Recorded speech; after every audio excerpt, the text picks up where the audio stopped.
In this video, we will learn about the economic applications of difference equations, and we will take Cobweb model this time. Okay, let us first, write the demand and supply equations, and I will explain about the Cobweb phenomena also. Now, let us say quantity demanded at time period t is equal to quantity supplied at time period t. That is the equilibrium, condition first.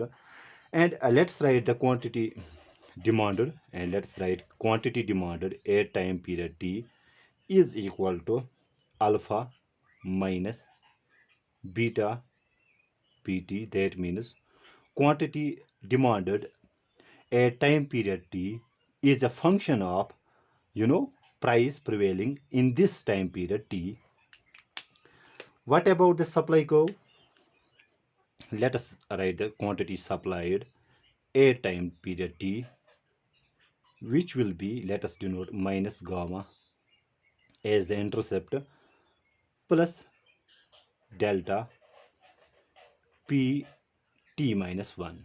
Okay, what exactly does this supply function tells us? It says us that quantity supplied in time period t is a function of the price that was prevailing in the last year. Okay, so for many products like agricultural commodities which are planted a year before marketing, current supply depends on last year's price. Okay, and let me explain it. Let us say quantity supplied in 2023, okay, is a function of price that was in 2022. That means current quantity supplied in 2023 is a function of the price that was prevailing in 2022. That means we have a time lag of one period. Okay, now this poses an interesting stability condition. We need to find out that very stability condition when quantity supplied in period t is a function of the price that was prevailing in the earlier period. Okay, so there is a time lag, and it happens in the agricultural commodities. You cannot supply, let us say, wheat instantaneously. It takes time. Okay, that means quantity supplied today or this year will be a function of the price that was prevailing in the earlier period. Okay, now we know at equilibrium quantity demanded should be equal to quantity supplied. Okay, we will equate these two equations. So that means alpha minus beta pt should be equal to minus gamma plus del pt minus 1, where beta is the slope of demand function, delta is the slope of supply function. A, that is alpha, and gamma are the interceptors of demand and supply function. Now, as I told you, at equilibrium this condition must hold.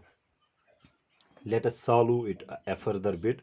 So let us write this, transposing this beta here. That means we get plus beta pt will be equal to or let us write this delta also. We have delta p t minus 1. I am just rearranging them. Will be equal to, transposing this here, it will become a positive. So we have alpha plus gamma, or we can write, let's use another color. That means beta pt will be equal to, transposing this here again. So we have minus delta pt minus 1 plus we have this term alpha plus gamma. Now dividing both sides by this beta, so we will get that means pt will be equal to, so we will get here minus delta upon beta pt minus 1 plus alpha plus gamma divided by beta. Okay, I have just divided both sides by this beta. Now here you can see this is our typical first order linear difference equation of form. That is, we have in this form it is yt is equal to b y t minus 1 plus a. Okay, so in this standard form we have formed this. In place of yt we have pt. In place of b we have this minus delta upon beta. Sorry. Now let us say we are being given the initial price or initial condition. Let us say our initial condition is initial condition is being given as p naught. Okay, then what will be our time path? Our time path will be equal to, that is, pt will be equal to, okay, it will be equal to, if we are being given this first order linear difference equation, time path is being given by, that is, yt will be equal to y naught minus a upon 1 minus b. We have derived this earlier, bt plus a divided by 1 minus b. Okay, when b is not equal to 1. So in place of yt we have initial condition p naught. In place of a we have alpha plus gamma divided by beta, alpha plus gamma divided by beta. Okay, and here in place of b we have minus del upon beta. Okay, using this very condition, when we put the values of y naught, a and b, so in place of, I have told you, y naught is our initial condition. That means our time path will be then, that is, p naught minus, now a is alpha plus beta upon alpha plus gamma divided by b divided by this 1 minus beta. If we solve this, we will get alpha plus gamma divided by beta plus delta. Okay, I don't have the space, otherwise I could have shown it. When you solve this, so let us see here, we have a upon 1 minus b. So in place of a we have alpha plus gamma divided by beta, and in place of we have 1, then we have minus. In place of b we have this minus delta upon beta, that is minus delta upon beta. Okay, let me show it here. How did we arrive to this conclusion? So we have alpha plus gamma divided by b divided by, here it will become beta plus alpha divided by beta, beta plus alpha divided by beta, beta beta gets cancelled, alpha plus gamma divided by beta plus delta here. Okay, so sorry, it is here delta. Okay, we got this very thing. Then in place of b we have again minus delta upon beta raised power t plus again we have a divided by 1 minus b. It will come out to be this very stuff, that is alpha plus gamma divided by beta plus delta. So let me rub this out here. We need to find out the time path here when the supply is lagged 1 period in terms of price. Okay, so this is our general, what we call the definite solution. And here this term is called the particular integral. I have explained it in the earlier videos also. This is our particular integral, or what we call the intertemporal equilibrium level of, okay, intertemporal equilibrium level of price. And this term denotes our complementary function, and it shows us deviation from that very equilibrium. Okay, for stability this term should vanish. That means our PT should tend to this particular integral if stability condition is to be established. Okay, now when the model is in equilibrium, we know that, and let me write it here. When this model is in equilibrium, we know that PT will be equal to PT minus 1. Okay, when we are in the equilibrium. Now what will we do? Let us denote it by PE, this whole term by PE, that means equilibrium price. And in place of PE, okay, so PT is equal to PT minus 1. We substitute PE in place of PT and P minus 1 in the equation. Let us say this is our equation first. Okay, let me repeat myself again. When the model is in equilibrium, that means price in the time period T should be equal to the price in the period T minus 1. Okay, I have uh, this term I have denoted by PE. Now what will we do? In place of PE, so we in place of PE we write, or in place of PT we write PE, and also in place of PT minus 1 we write PE. In what equation? In the first equation. Then what will happen? So we have alpha minus, so let me write it here. We have alpha minus beta. In place of PT I write PE. PE will be equal to minus gamma plus del. PT minus 1, again we write PE. So we have PE. Now solving for PE, we will get PE is equal to alpha plus gamma divided by beta plus delta. Okay, now this whole equation can be written in this form. That means PT time path will be equal to, so P naught minus, and let's write it here, P naught, that is initial condition minus this we have denoted by PE. Then we have minus delta upon beta raised power T, plus in this place we have PE. Okay, now this expression is of form, that is, this is our arbitrary constant here, this is our BT. Okay, so this term is our BT.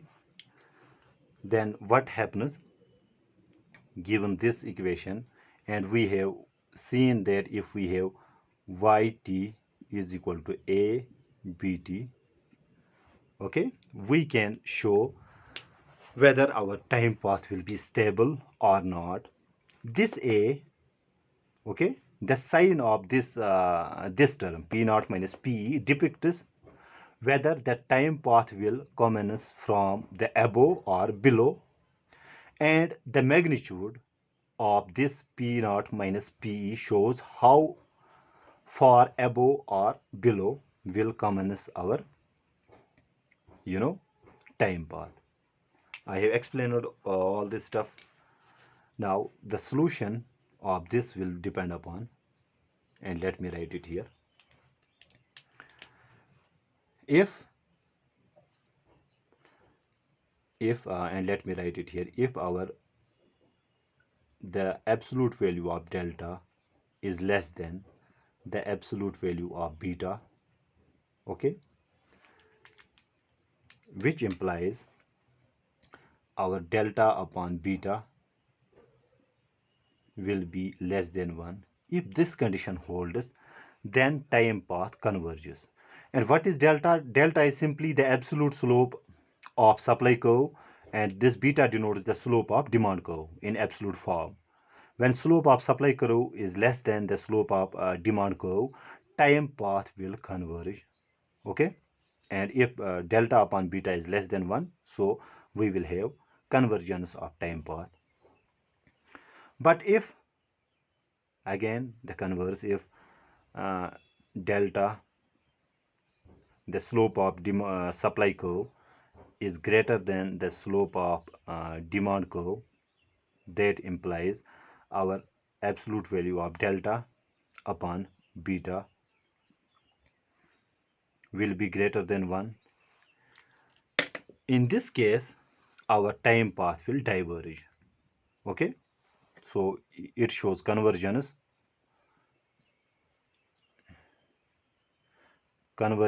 and this condition shows divergence.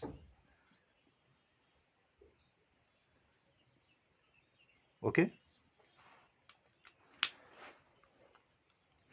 okay, another condition can be if, that is if delta is equal to beta. At this point, what will we have?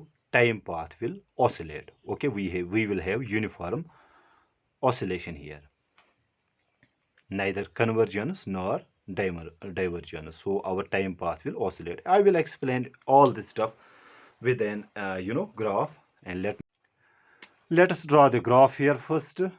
Okay, let us say we have this kind of graph, quantity on the horizontal axis, price on the vertical axis. Okay, let's take this second case first, when the slope of supply curve is greater than the slope of demand curve. And let's draw the demand curve. Let us say this is our demand curve, and this is our supply curve. Okay, let us say our intertemporal equilibrium price is PE, that is this very particular integral here. Also, let us suppose the initial price is above this intertemporal equilibrium price, and let us say, let me use the proper color here.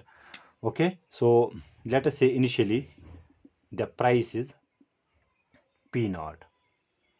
Okay, given this initial price of P naught, what will be the quantity? Okay, let us draw it like this.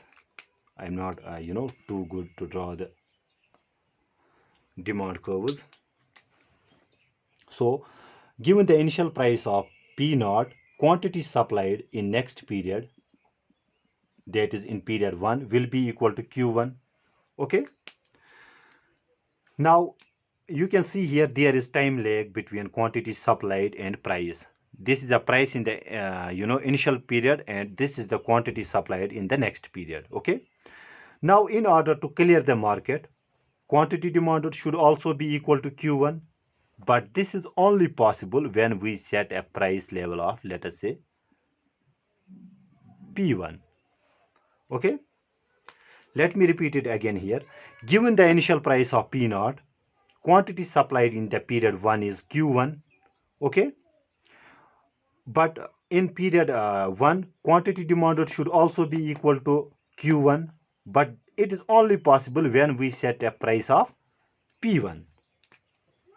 Okay, now through this supply curve, the price P1, okay, will lead to Q2 as quantity demanded in next period. Okay, it will lead to Q2 as the quantity demanded. Here also you can see there is uh, time lag here between quantity demanded in quantity supplied in period 2 is a function of the price that is in the period 1. Okay, again, to clear the market, quantity demanded should also be equal to Q2. Okay, let us show it like this. To clear the market, quantity demanded should also be equal to Q2, but it is only possible when we set a price of, we have P1, let us say P2. Okay, again, when price is P2, what will be the quantity supplied in the next period? It will be, let us say it is Q3. Again, to clear market, quantity demanded in period 3 should also be equal to Q3, but it is only possible when we set a price level of, let us say, P3. Okay, again when price is P3, what will be the quantity supplied in next period? It will be Q4. Again, to clear the market, quantity demanded should also be equal to Q4, but it will be at a price of, at a price level of, you know, let us say this is P4. Again, we have P4 as price. Quantity supplied in next period will be equal to, you know, let us say it is Q5. Now here you can see, if we repeat this process again and again, we can trace out this price and quantity in subsequent periods, spinning a cobweb around supply and demand curves. Okay? By comparing the price level of P0, P1, P2 and so on, we observe not only the oscillatory pattern of change, but also a tendency for prices to widen. Okay, its deviation from this intertemporal equilibrium price as time goes by. That is, we are getting this kind of spiral cobweb. Okay, we are diverging from, and here I can show it here with the arrows, it will make more sense. So what exactly was happening initially? So we will have this kind of spiral, this kind of spiral, and let me use, you know, the color here properly, this kind of spiral.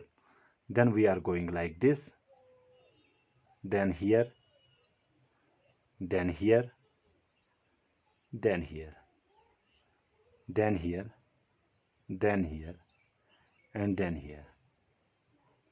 Okay, and okay, let's draw it here also. Now what we are visualizing here, when the slope of supply curve is greater than the slope of demand curve, what exactly is happening? We are actually deviating from this, intertemporal equilibrium price.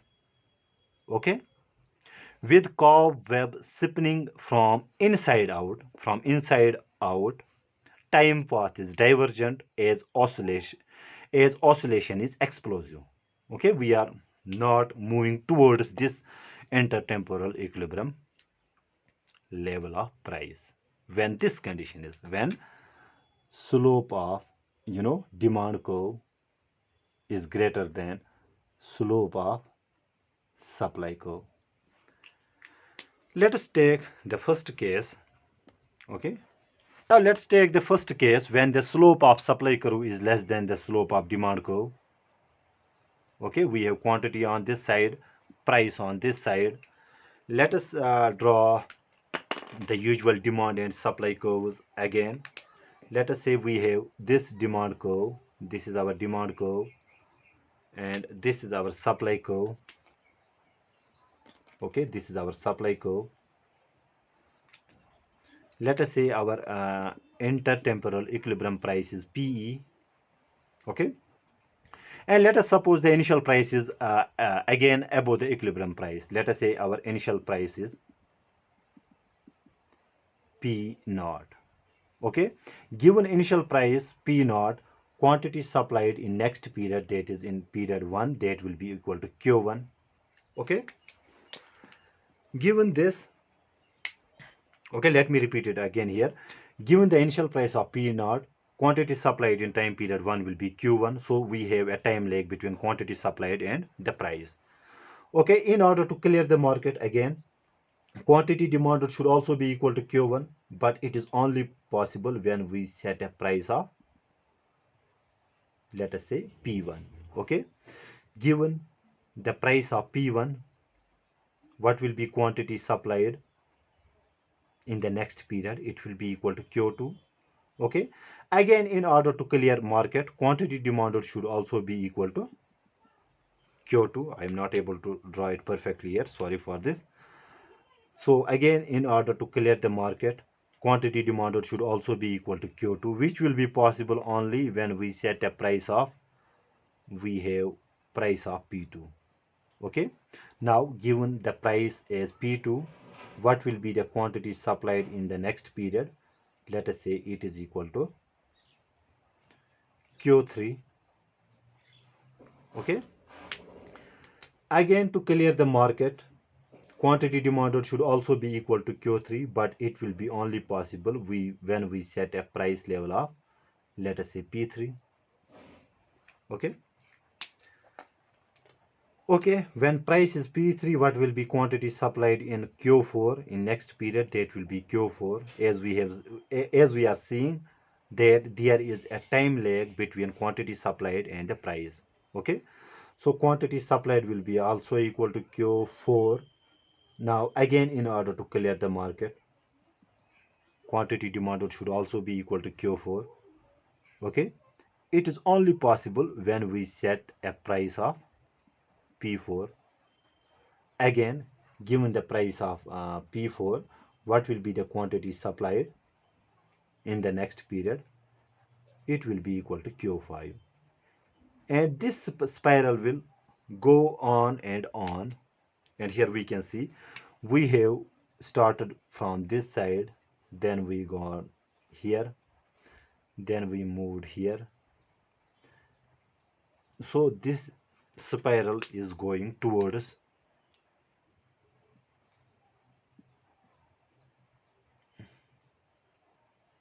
okay, you can see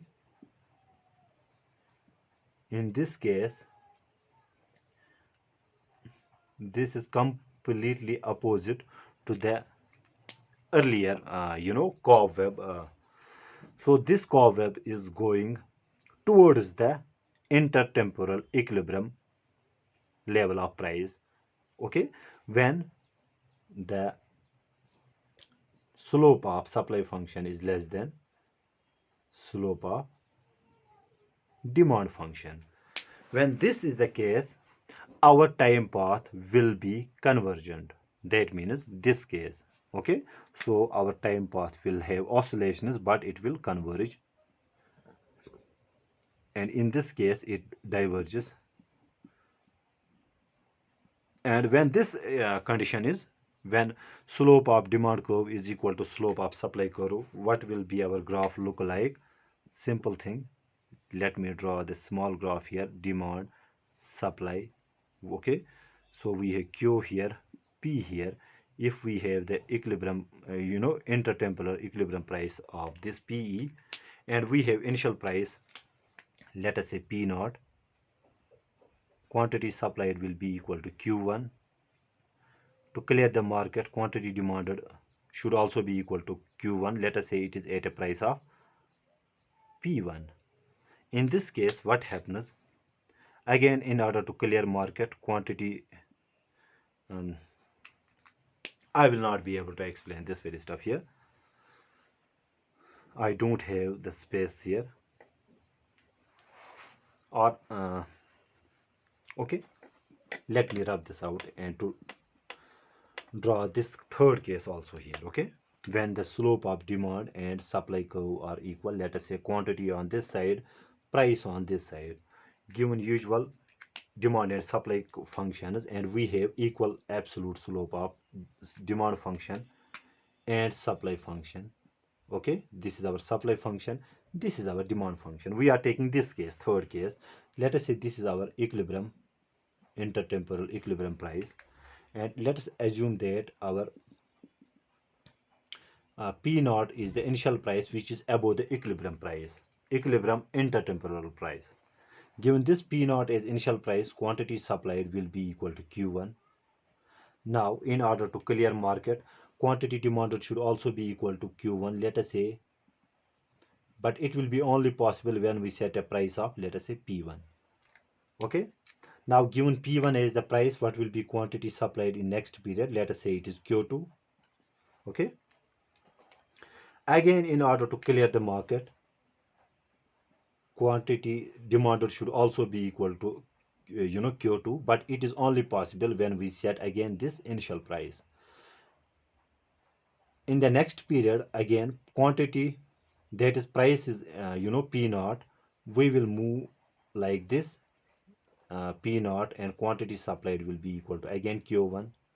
In order to clear market, quantity demanded should also be equal to Q1, and it will be possible only when we set a price of P1, and this spiral will continue. We will have a uniform oscillation. Okay, we will never reach to the intertemporal equilibrium level when the slope of demand, sorry, supply curve is equal to the slope of demand curve. So we will have uniform oscillations. What exactly, what exactly did we got here? And let me show it here. We got three things. When slope of supply curve, okay, is greater than slope of demand curve, we will have stable, or rather divergence. Okay, divergence. When slope of supply curve is less than the slope of demand curve, we will have convergence. That means our time path will converge. Okay, when we have third case, when the slope of supply curve is equal to the slope of demand curve, in this case we will have what we call neither convergence nor divergence. Okay, so this denotes the explosive time path. Okay, and this denotes the damped, we also call it damped time path, and we call this uniform time path. Uniform time path. Okay, I hope I make myself clear in this video. Thank you.